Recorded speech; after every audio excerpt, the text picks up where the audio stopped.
अकोल्यात बर्निंग बाईकचा थरार, रानटी डुक्कर आडवं आल्याने दुचाकीचा अपघात होऊन घेतला पेट. बोचरा रुईखेड रस्त्याची घटना. अकोल्यात बर्निंग बाईकचा थरार पाहायला मिळालाय. अकोला जिल्ह्यातल्या अकोट तालुक्यातील बोईसरा रुईखेड रस्त्यावर दुचाकीने पेट घेतला आहे.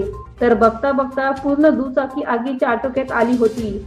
रस्त्याने जाणाऱ्या दुचाकी स्वारासमोर अचानकपणे रानटी डुक्कर आडवं आलं आणि त्याचं दुचाकीवर नियंत्रण सुटलं अन अपघात झाला.